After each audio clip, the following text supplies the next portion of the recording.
already know what it is. New export controls, new China Talk emergency podcast. We got the Transistor Radio team here, Jon from Asianometry, Dylan from Semianalysis, and Doug from Fabricated Knowledge.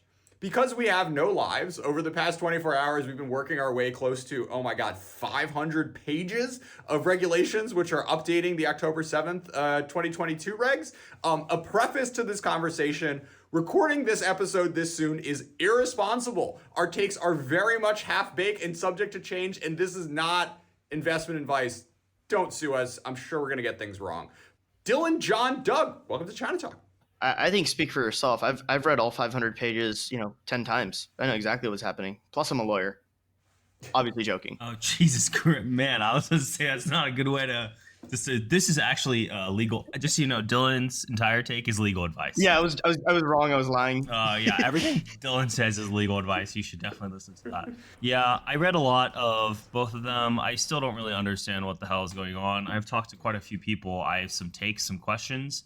And then also we have some of the companies already reporting, kind of talking about the impact. So we have some idea what's going on, but I don't know. There's a lot of moving parts. All right. So let's sort of walk through in sequence, I guess. Let's start with the thing which is probably the most transparent, that we may have the highest degree of confidence of what the implications are, which is on the AI chip restriction side. So to recap, the sort of October 7th edifice had two parts to it. One was restrictions on exports of finished, high performance chips, which can be used to train things like frontier AI models, as well as these restrictions around semiconductor manufacturing equipment, which you need to make fancy chips. So the AI chip restrictions, what were they? What were the flaws, perhaps, and how have they changed with these new regulations? Sure. So the prior regulation, it accounted for performance of the chip, and then it accounted for chip-to-chip interconnects. To the most important metrics in AI chips, although, the way they designed them made it so that you could just turn down one lever of a chip and still have it be amazing at everything else. And the chip can still be shipped to China.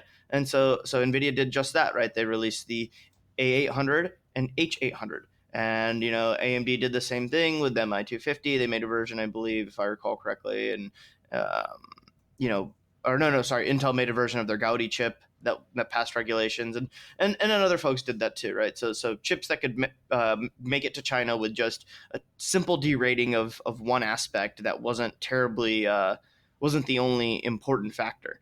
And so, that was a pretty big flaw, right? You could just ship chips to China. There was like a quarter where NVIDIA stopped shipping chips to China, but then immediately after it was like, oh yeah, we're back to normal. And so the new regulation really, really rectifies this. I think the new regulation is like near perfect in terms of being able to close every gap in this way. So that's yeah, and it basically only accounts for performance, but it also does some things around the density of a chip, right? So if you're making chiplets, right, and then you're just shipping the chiplets to China and assembling the final chip in China, you're also protecting against that, which is very important to note. Yeah, pretty much the density performance essentially even kind of gets around some of the fan out stuff. Let's say having like a lower chip with higher interconnect. Overall, pretty smart move. Also pretty draconian. Pretty much the entire line of NVIDIA's chips are now completely banned in China, with the exception of maybe the 3080 series. I think some of the old, previous generation of gaming cards is good. Like A100, obviously not. But, for the most part, they've been, that's pretty draconian. There's no way they can get meaningfully around the restrictions. I think another one of the loopholes that most people were talking about is that the loophole around shipping to a foreign country and then essentially passing that through after, and my understanding is the Middle East was the big one, right? Let's stay on this sort of restrictions for a second, and then we'll get to the other countries. So we have a few sort of other interesting wrinkles. We have this like gray zone where, with the H800, basically NVIDIA tiptoed right up to the line of what, of where BIS set. And now you have this new regulation where if you're going to export chips that are kind of just under, you have to notify BIS, and they have 25 days whether to give you the thumbs up or thumbs down. So the kind of like tippy toeing is gonna have to go through at least one other loop. It was sort of trying to allow the NVIDIA chips and AMD chips that you use to put in a PC a PC to run Assassin's Creed or whatever, to have that not be applied to this. I'm curious, Dylan and Doug, to what extent do you think someone can or will try to run a truck through that carve out? I think that this one is very hard to run a truck up to, right? They've set the bar pretty impressively, and so I think it'll be very difficult for anyone to be able to but per se, like just like make a China version, right, and ship it there, right? That's going to be significantly harder to do. What won't be hard to do, probably will be just like buying chips from somewhere else somehow, right? Like, I mean, contraband or something. I don't know. That seems like, chips are pretty small, maybe, but then they wouldn't be able to buy tons and tons of them, right? Billions of dollars of worth every quarter. But I'm sure they'll be able to get some into China, by running a truck in, right, as you mentioned. But the whole being able to make a version for China, I don't think that's going to be really possible, or frankly, like anywhere close to the same performance as the chip that we have, everywhere else. And so there's kind of like no technological pathway you guys see that Intel, AMD, and NVIDIA could try to go down. That would sure they'll be useful in a data they'll set. try to figure out something really clever, but the networking aspect is really like the memory bandwidth restrictions is really the killer, if it makes sense. That one just seems like there's no real way to get around in any kind of satisfying manner. Yeah, maybe you could get around it, but like at what chip you would get essentially would be very mediocre. They've done a really good job of kind of closing the loophole, because the previous loophole essentially was move it all the way down to the lowest level, and then China's plan was we're just going to fan out, right? We'll just use the networking. Yes, it'll be slower, but we'll just buy as many as we can. That one, the fan out of the networking side is going to be a lot harder now. So I mean honestly, the solution is try to domestic chips. Like that's the only solution that they have that's viable. And given what they've done with the Kirin 9000S, I think that we will be seeing some kind of Chinese accelerator that is not that's truly not a bad chip in a few days, or not in a few days, in a few months, we'll say 6 months. Yeah. I'm sure they'll have something along those lines. Okay, so we'll get to sort of the manufacturing side soon. So last piece on the sort of on the AI chip export things, Dylan sort of already mentioned this idea that you can just buy them and sell them somewhere else. We've seen Russia be very successful at figuring out how to do just that when it comes to sort of manufacturing, tooling equipment that is now being used to make tanks and artillery weapons or whatnot. And the 40 countries. We have some debate over the past few hours just on the group chat as to which ones they apply to, but like there's a whole lot more than 40 countries on the planet, and I wouldn't even trust those 40 countries to be like really great when it comes to overseeing all this stuff. So there are going to be games that surely will be played when it comes to what's going to happen with the re-export. But yeah, like above board sales in the high hundreds of millions, billions of data center chips into China that are going to be relevant if you're trying to build out, train GPT-6 or deploy GPT-6 for that matter, seem to not necessarily be in the cards. Or maybe one question on that. when it comes to training versus inference, like the chips that are going to be necessary for those, to what extent are they different, and how do these restrictions impact one versus the other side of that equation? So I mean, at the end of the day, you're going through the model, right? When you're pushing inference, when you're training it, you're going to also do the backwards pass, right? So forwards pass and backwards pass. But either way, there's this like misnomer that you can just use way worse chips for inference, and that's not really the case. For example, GPT-4 inference is done on H100s, right? The most advanced chip in the world. It's not just done on one; it's done on like 96 at a time. That's what it requires to even run the model. Of course, to train it required tens of thousands of chips. We're going to get to models that are 100,000 plus chips very soon, probably next year, models that large. But at the end of the day, the leading edge chips are also what's required for inference. So to deploy these models is just as difficult as training them. And in fact, it requires more GPUs to deploy the model because of how many people are going to use it, right? Whereas to train the model, you can sort of bulldoze your way through. It's kind of impossible to deploy a model at scale, kind of like Microsoft's Copilot, right? Is going to be hundreds of thousands of GPUs, and hopefully it boosts, productivity in some way. Otherwise, Microsoft's will have made a really big bet that didn't work out. But, I expect that people will love Copilot from what I've seen of it. And so like, it's the same chip. It's the most leading edge chip, and it requires a ton of them, right? Whereas GPT-4 was only trained on 20,000 GPUs, right? So there's a big stark contrast between the model training and the model, what it takes to actually deploy it to people. It's a 10x difference, maybe even, right? Once Copilot is fully rolled out to every enterprise and such. Kind of frustration I have with this is like, great, the rule is tough. We saw a problem and we addressed it.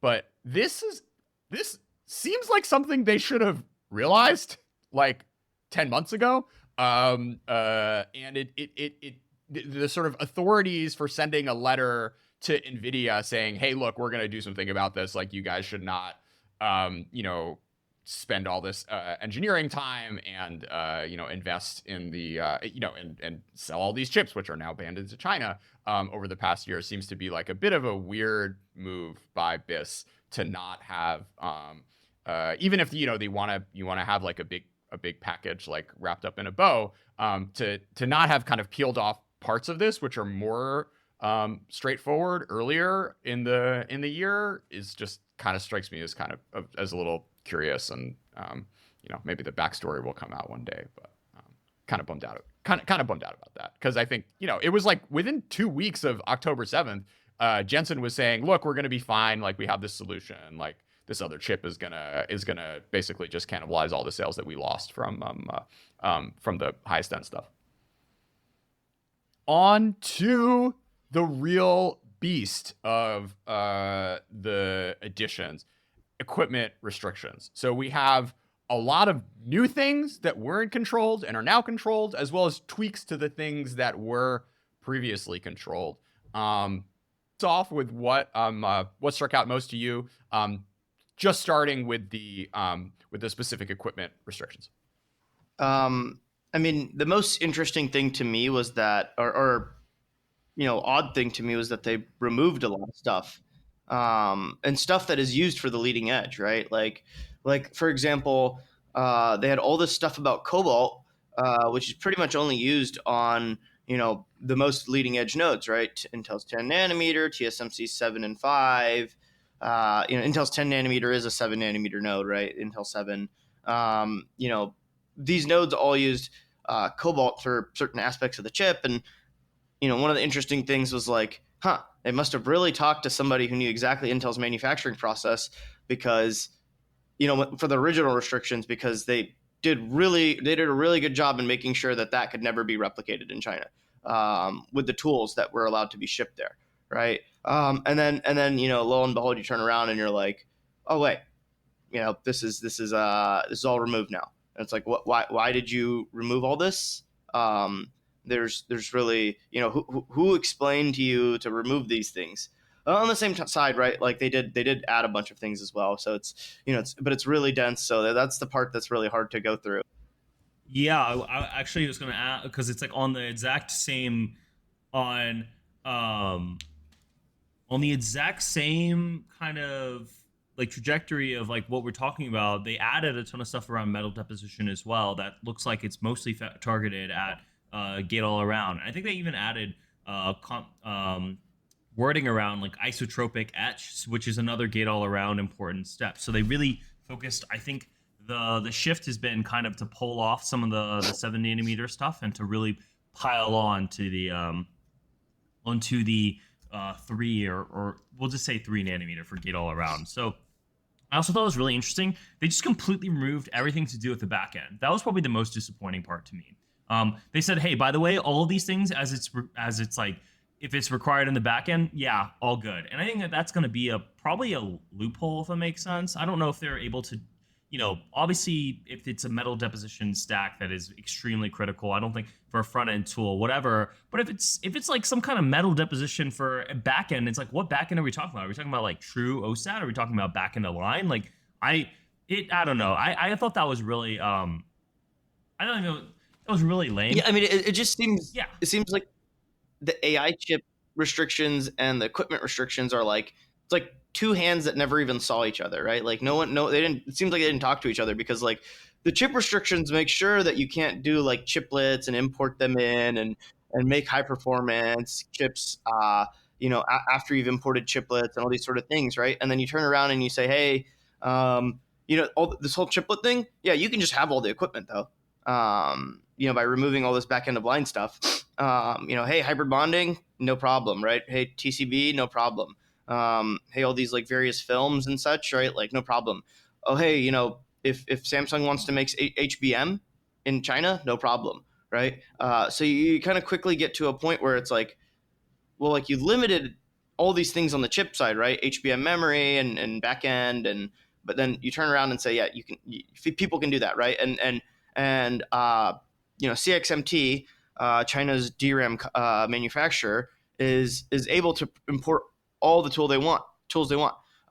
They've stated before they're going for sub 18 micron DRAM pitch, but at the same time, for some reason, they're allowed to import all the tools they want. They're increasing their purchases of equipment to not just a few $1 billion, but many of the China analysts are saying they're going to buy like $6-7 billion worth of equipment, which would be 10% almost of the world's equipment just from one company in China making memory. And if you're saying just the memory market, that might be as high as 1/3 of the memory market for 2024. Depends on the memory rebound, right? I mean, some people like Micron say it's not going to be much spending. Some people say maybe there will be a lot more spending, but the amount that CXMT in China is spending is absurd, and there's like literally nothing to mention about them, right? It's like, yeah, no, they're good. Right. So let's go through these. And they'll be able to make the memory for AI chips is the point. Let's go a little slower through this. Like, the sort of stated justification within the regulations for taking stuff off was basically like they can get it in other places, so there's no point. Right? Yeah, you can get things in other places, but you can't do it without using EDA software from American companies, which is not restricted at all, right? Like, how are you going to use it without that software? And those tools do contain American chips, right? There's Texas Instrument chips in those things, and there's ADI chips in those things. It's like, okay, well, yeah, like, what are you talking about, right? I also thought the interesting part was the EDA, all language. They struck out like all software essentially.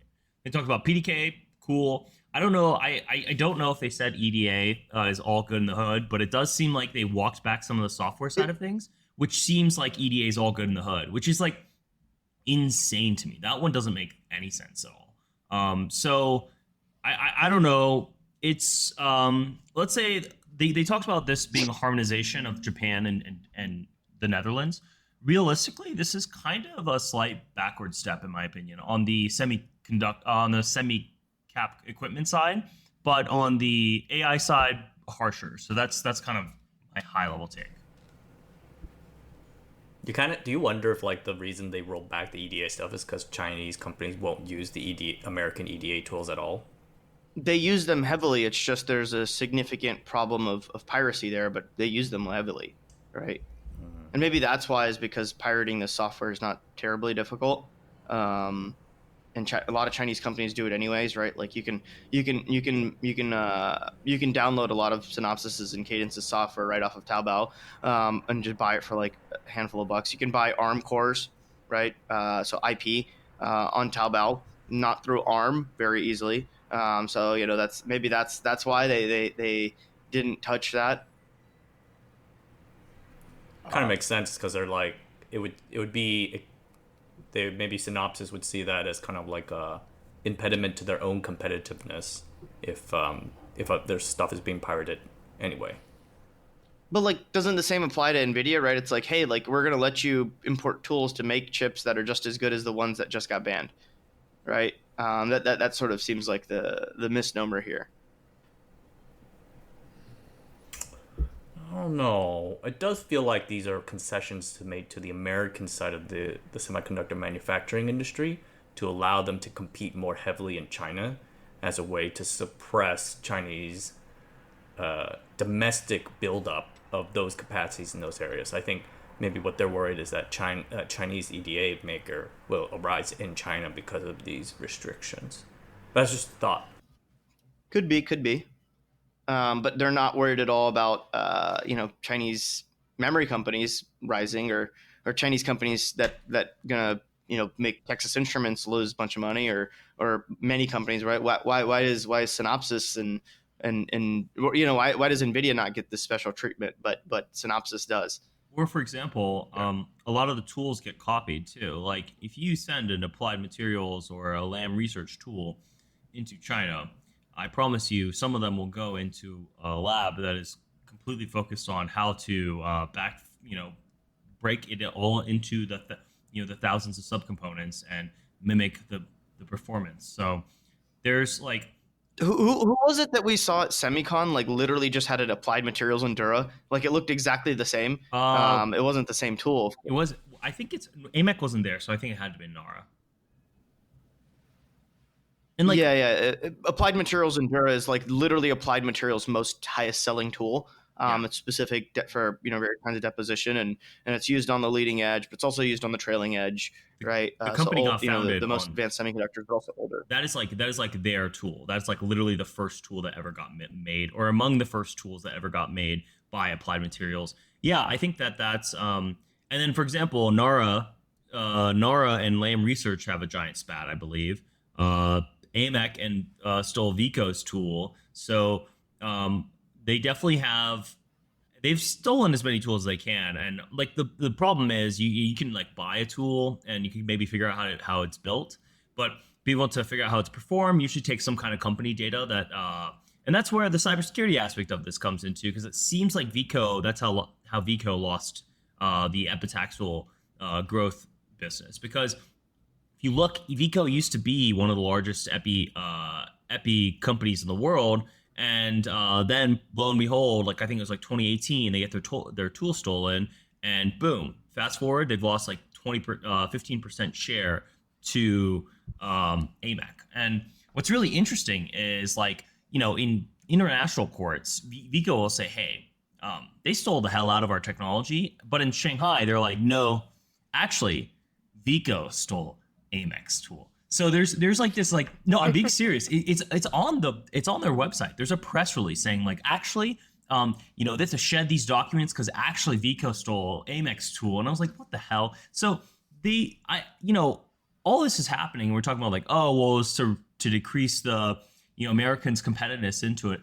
I don't know. That still feels like a short-term profit thing where it's like, hey, we get to sell a lot of tools in the near term, but the more you ship in eventually, especially super leading edge stuff, they are actively working on figuring out how to reverse engineer it, right? Like the SME tool, I promise you that's because they got to buy several hundred lithography tools in this last year. So the more tools you sell into them, it's not like, there's probably as much as much manpower and human resources and financial capital put behind it to like undo the tool as possible. But like you sell them these things, they're gonna figure it out. Like, the subsystem makers are in Malaysia, for example. Like it's a really complicated puzzle to put together, but you can go and talk to each of the subsystem makers and do it yourself. Like there's no restriction. This is how China has done a lot of like going up the curve historically. Is they take they copy a good product, they make it cheaper, and then they try to improve it themselves. So I just think that preferentially doing that to semicap and not to EDA doesn't make any sense to me at all, because if you like in the long term, it's going to end up as the same outcome. And also, like, you could argue the U.S. competitiveness is going to be much better with software than it is with physical manufacturing of things, just because of what people study, what people research, what people are pushed into the culture of society, right? Like, obviously America has the leading market share in deposition, etch, metrology, inspection. But, all these things, those tools, maybe, we wouldn't be as long-term competitive, whereas EDA, you could argue we would be more competitive with, even though China makes a domestic company, and by the way, they have 4 domestic companies in EDA, as well as Huawei doing a ton of EDA software themselves. Trying to, it's not like they're not trying anyway. So, and they're already pirating the software anyway. So what's the whole like idea of like, let's try and prevent this, right? When in reality, all you're doing is you're helping give a crutch while they get their domestic industry working. In the AI chip space, right? Like it's like, well, yeah, we're stopping them from also buying from TSMCs, right? So it's like, okay, yeah, you're realistically delaying it longer, but if you're not stopping SMIC from importing tools into their SN fabs in Shanghai, which the U.S. government still has not stopped, then they're going to continue to expand their 7-nanometer production, right? China analysts that I've spoken to think that the fab was at 20,000 wafers a month capacity, right? And if you use any of the yield estimates that the U.S. government believes in, the shipment numbers that are pretty much true, you can get to that number very easily as well. Actually, you get to higher than that number of wafer output.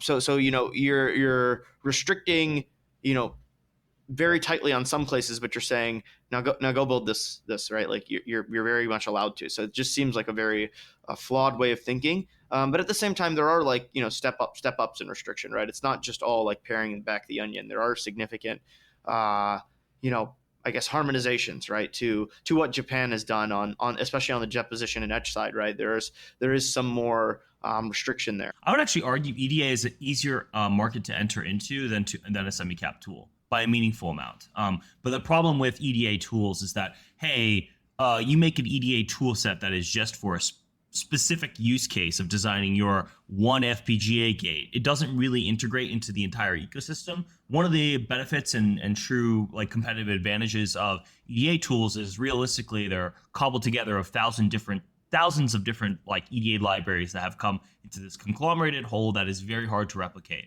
A design team with a lot of effort could probably replicate 1, 2, 3, 4, 5 of these things, but it's very hard to replicate 1,000 all at once. So I do think that the EDA tool, like, it's just one of these things where I don't think capitalism can do it if it makes sense. You give a startup $250 million and say, hey, recreate the EDA tools. Never. But if you give a nation state, like, realistically, the thing that they need to have is massive financing, tons of time, and they can crack each individual EDA module over time, and especially if it's pirated. So I think that's, yeah, I don't know. I think it's not as quite, the EDA tool restrictions have never made any sense to me, is what I'm trying to say. We're going to skip the like tweaking of U.S. persons because it seems very legal and is confusing. There are still some other bits that I think we can say moderately intelligent things on. So we're actually coming back to the advanced computing chips rule where they had this circumvention protection. I really did like the licensing requirement for any company that's like parent ends up being headquartered in Beijing, because you had this very obvious loophole where Alibaba, as long as it was like the Singapore subsidiary or the American subsidiary for that matter, could just buy chips. And now that isn't a thing, they'll have to wait for SMIC to come out with their AI accelerator. The things that we've talked about in previous editions of this roundtable, which we think are moderately impactful, which have not been addressed in this round of the rule. So that's servicing of foreign tools that are currently in China, which may be being like repurposed for manufacturing of chips, which ostensibly the U.S. government does not want to be manufactured in China, as well as Chinese firms access to cloud compute coming out of AWS and Google Cloud and what have you. There's still if you want to train and deploy, if you're Tencent and you want to train and deploy a model using AWS, like there's nothing stopping you from doing that in these new restrictions. You just can't buy and run the chips themselves. So we will be eagerly anticipating any sort of changes along those two lines. Final comments. I feel like we'll probably. I want to talk about one of the ASML wordings because it's really interesting. It's brought to my attention, at least that yesterday, it looks like there might be either a typo or DV tools are banned. So it's kind of a big deal, as you know. And the conversation specifically is about Chuck overlay. So the 1980i tools has like a 2.4 Chuck overlay for single. For matched, and then for single it's under 1.5, and then in the regulations it says 2.5 but for single, which implies that the DUV tools of the 1980i series is banned. That would be a big departure from what was previously done. So I think that that's really interesting and weird to me, because if this was supposed to be a harmonization of the Netherlands thing, it's either a typo or ASML has some real problems. I think that that's really, that in my opinion is the single biggest open item. ASML is talking about their earnings right now, and I'm going to probably read their conference call after this. But the thing that to me is one of the things that that's just like one example that I managed to find, but there's going to be things like that in the coming weeks that creates uncertainty. And so I think that one is the one that I'm most interested in terms of so they would put a typo in this particular part, that very highly scrutinized piece of regulation. I don't think it's a typo. I think that they don't want any U.S. content for equipment that reaches certain levels.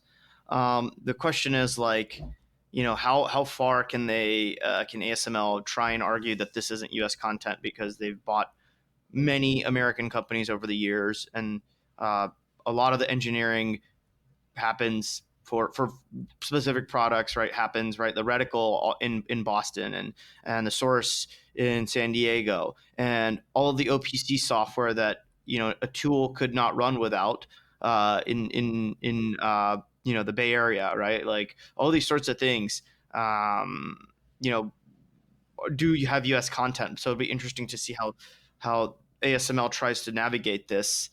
Because they've just flat out said, the 1980i is not restricted, right? But as you mentioned, Doug, I think it could be, right. Yeah. We just have to read it more, but I think there is just to be clear, the 1980i is the tool that I've been ragging on and Doug's been ragging on about that basically being the tool that TSMC used for 7 nanometer. And SMIC is freely allowed to import it, right? And that's been the case for the last year. And it didn't seem like they were that I wrote a piece in January of this year saying that they were going to hit 7 nanometer because they could import this tool, and then of course they did import enough and were able to hit 7 nanometer and ship the Huawei chip, and they can get to very high production volumes and yields because that is exactly what the commercial industry used. In fact, they have an upgraded version of that tool, whereas TSMC had to do it with the base version, and Intel too, right? So the 1980i being banned would be a very big step towards closing the gap on preventing 7 nanometer. And to remind you, right, like the restrictions say 14 nanometers the line. Right. So the fact that they could get all the way to 7 is very, very, that's like an entire 1 to 2 technologies ahead of 14 nanometer. So that's a humongous loophole, right? Like maybe loopholes let you get 14 nanometer, okay, but to get to 7 is like absurd. Yeah. So the language is between single and master or whatever, and it's just like if you read the regulation as it currently is, 1980i should be on the export list.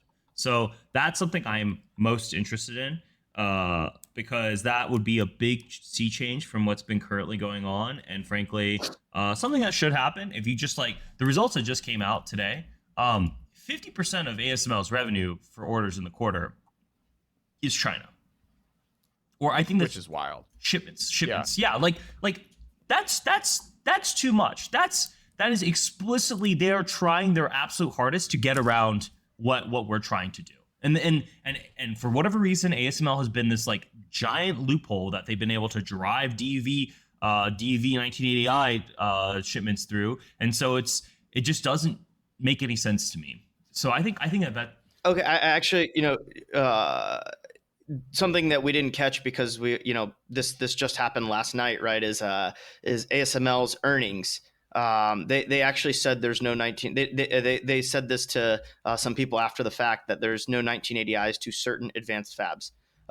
So that is a they said this, so that I guess they've reverted back on what they said the day of the restrictions dropping. So that's a big deal.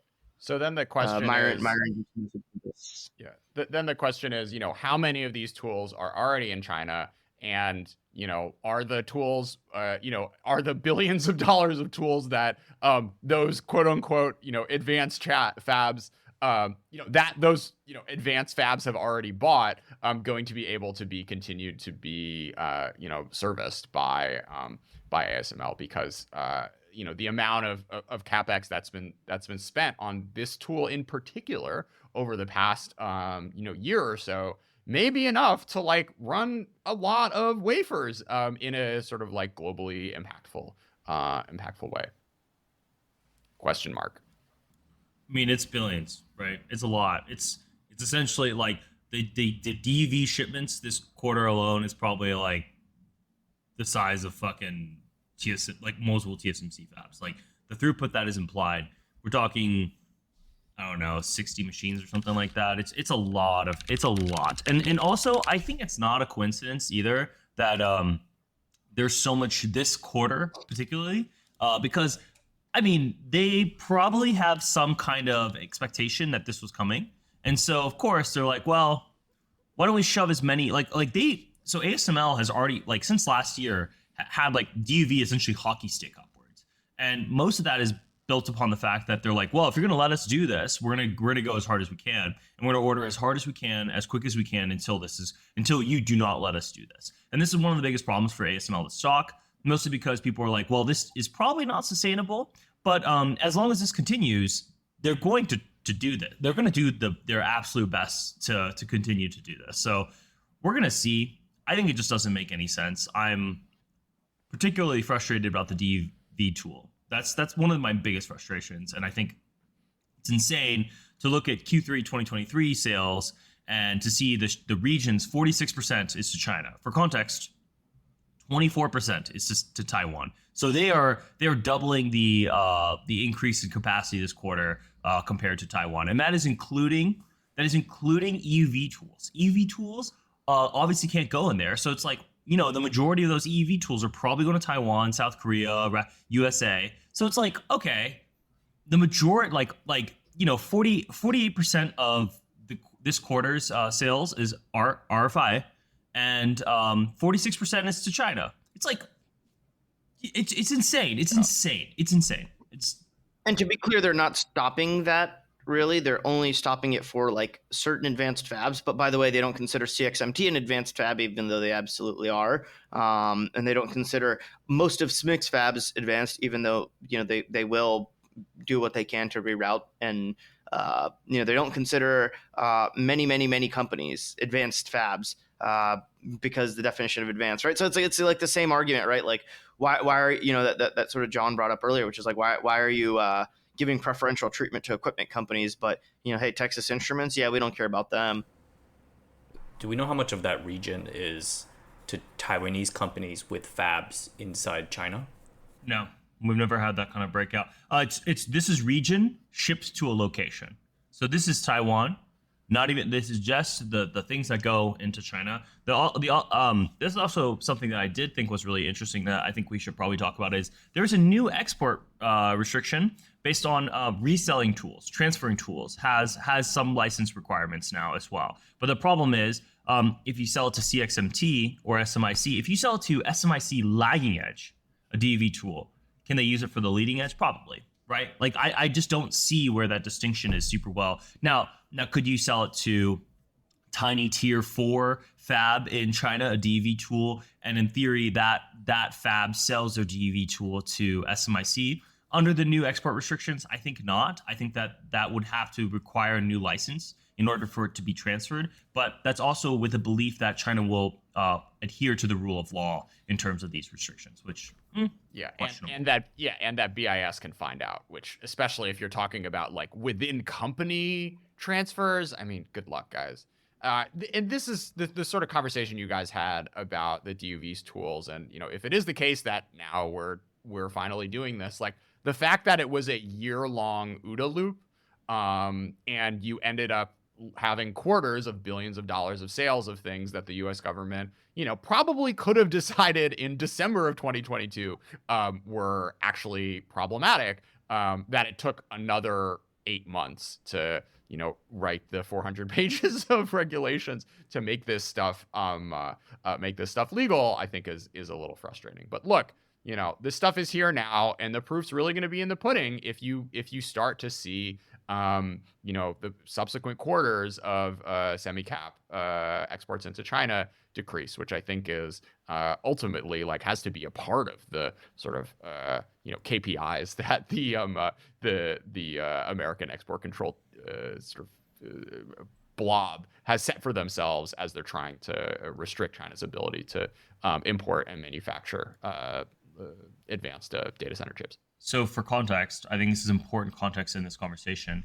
Last year, when the October restrictions happened, semi-cap tools tanked down a little bit. And then I think people realized there's a lot of loopholes. And then semi-cap tools into China went literally, it is a straight line up.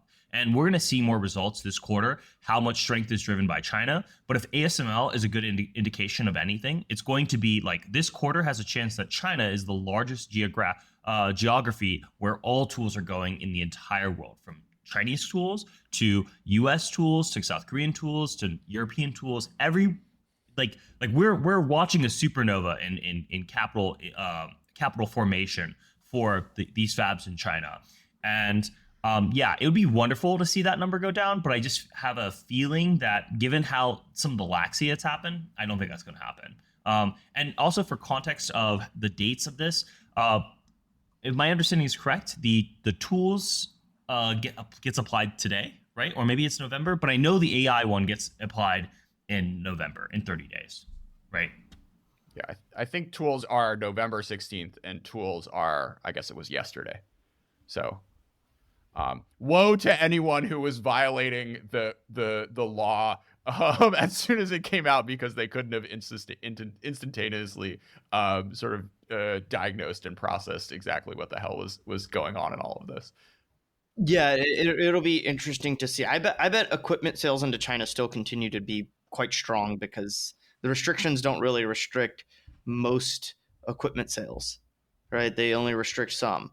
And then there will be some ways to try and route stuff around and all this, right? I think there will still have to be more rounds or an acceptance that Texas Instruments is going to lose a ton of business because they're going to be dumped, and Analog Devices loses a ton of business because they're being dumped on, and Wolfspeed is going to lose a ton of business because they're being dumped on, right? And you already see the starts of this with with NXP and ST Micro is already starting to happen. But yeah, I expect there's going to have to be some either restrictions or it's just, hey, they're subsidizing fabs and they're dumping across the world. Any more closing thoughts? John, enigmatic right. John, I want to hear John's voice. That's what I want to hear. Wow. You guys did, kind of interested to see the presence of atomic layer deposition only because I feel like that probably has a much bigger role to play in leading edge semiconductor down the line. So I thought that was kind of an interesting kind of forethought. Anyways, you mentioned a lot about deposition. I feel like it's good that they're kind of at least keeping an eye on the deposition stuff. I think it'll be fun in a few weeks to go through the new ones and, come up with some hypotheses on exactly why the sort of 11, or I guess it was like a dozen or so, kind of new things ended up getting restricted, and maybe we can sort Jordan. of like back out a theory of the case. Do you guys think you'll see You an said NVIDIA the word and fun, like and I'm not sure if the word fun applies. But Dylan, if you don't think it's fun, then it's all for loss, man. You're our last hope here. Do you All guys right. think you'll see an NVIDIA H900 or kind of like another? They're going to try again to try and make like an even dumb watered down chip for China? I don't know. I mean, it seems like it's gonna be a pretty pathetic chip, but like, sure, if China will buy it, right? It's like made with like the N11 node or something. Yeah, it's Like the cheapest. N14 Made with node. love. It's made with it's the cheapest chip ever made because it's like a 14 nanometer chip or something, fully depreciated. Is no, it's just like it does its job, but it scales out infinitely. I don't know. Maybe that's it, or maybe they sell with off the rack Ethernet ports or something, and it's like it's up to you guys to figure out how to make these Ethernet ports faster. I don't know. It's like made out of the fab of TSMC Fab 2, and they're still carting it around in like a metal cart. Yeah, the final testing thing is they get each chip has a kiss of love. That's the final.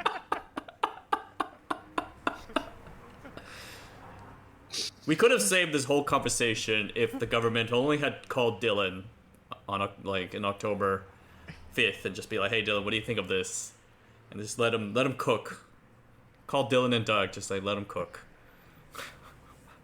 Yeah, I mean it's pretty clear No the comment. lobbyists got there, right? Especially for the American semi-cap guys, the lobbyists for sure. Like, and this happens. Oh, so Yeah, NVIDIA clearly has no lobbying power, but the semi-cap company's got lobbying power. So to be clear, this happens every single time, right?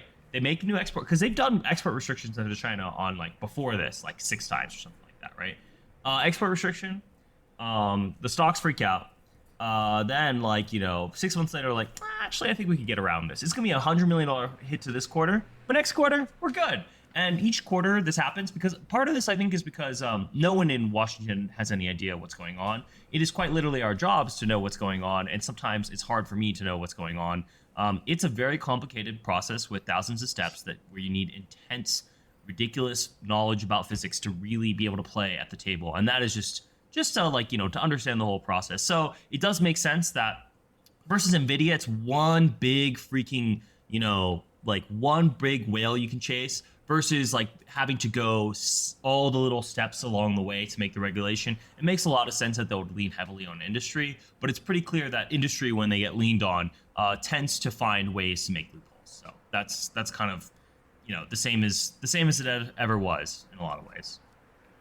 Yeah, and that's why the sort of like litho throat to choke seems to be the really promising one, because it's more straightforward and potentially has some real impact. And if it turns out that DUV, advanced DUV is no longer going to be a thing that you can bring into China, that could be a real potential game changer for the future of SMIC, as long as you also pair that with some more aggressive servicing restrictions on the machines that are already in the country, which are currently being used to make 7 and who knows, in 6 months, maybe 5 nanometer stuff. And if ASML wants to complain about losing DUV revenue, why don't they just improve their UV stuff and actually make it more usable, and ship high NA? Just a thought.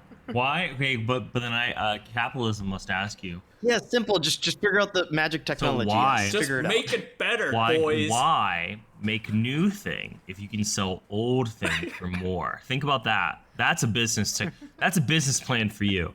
What if you do what you're already doing, but for more money? Boom. Yeah. God, This Doug, guy you're doesn't even have an brilliant. This is MBA. why- Look at him. this is- Look at him cook over there. God damn. That's a CFA training for you right there. That's all for me, folks. Thank you, folks, for joining the China Talk podcast. With my lovely guest Jordan Schneider. Yeah, man. The China Talk Transistor Radio crossovers. We're gonna. I think we gotta get some special music commission. This deserves its own theme song. All right, get out of here. Welcome. Thanks for listening to CTR. We'll see you guys next time. CTR. Yeah. We used to chase that Chattanooga freight. Couple of kids in a Chevrolet. Catch a little air when we cross the tracks. Sipping on something from a paper stack. You hang your shirt on that maple lamp. Slipping through the moon to the river bend. Wasn't very long, I was jumping in. I guess I'm still doing now what I was doing then. Chasing you like a shot of whiskey. Burning, going down. Chasing you like those goodbye tail lights. Headed west to anywhere out of this nowhere town. Chasing that freedom, chasing that feeling that got gone too soon. Chasing that you and me, I only see in my review. Hell, I'm laying here tonight, holding someone new. Still chasing you, still chasing you. It was a clear black night, a clear white moon. Warren G was on the streets, trying to consume some skirts for the eve, so I could get some phones. Rolling in my ride, chilling all alone. Just hit the east side of the LBC on a mission trying to find Mr. Warren G. Seen a car full of girls, ain't no need to tweak. All of you search know what's up with 213. So I hooked a left on 21 and Lewis. Some brothers shooting dice, so I said, let's do this. I jumped out the ride and said, what's up? Some brothers pulled some gas, so I said, I'm stuck. Since these girls peeping me, I'm gonna glide and swerve. These hookers looking so hard, they straight hit the curve. Want to bigger, better things than some horny tricks. I see my homie and some suckers all in his mix. I'm getting jacked, I'm breaking myself.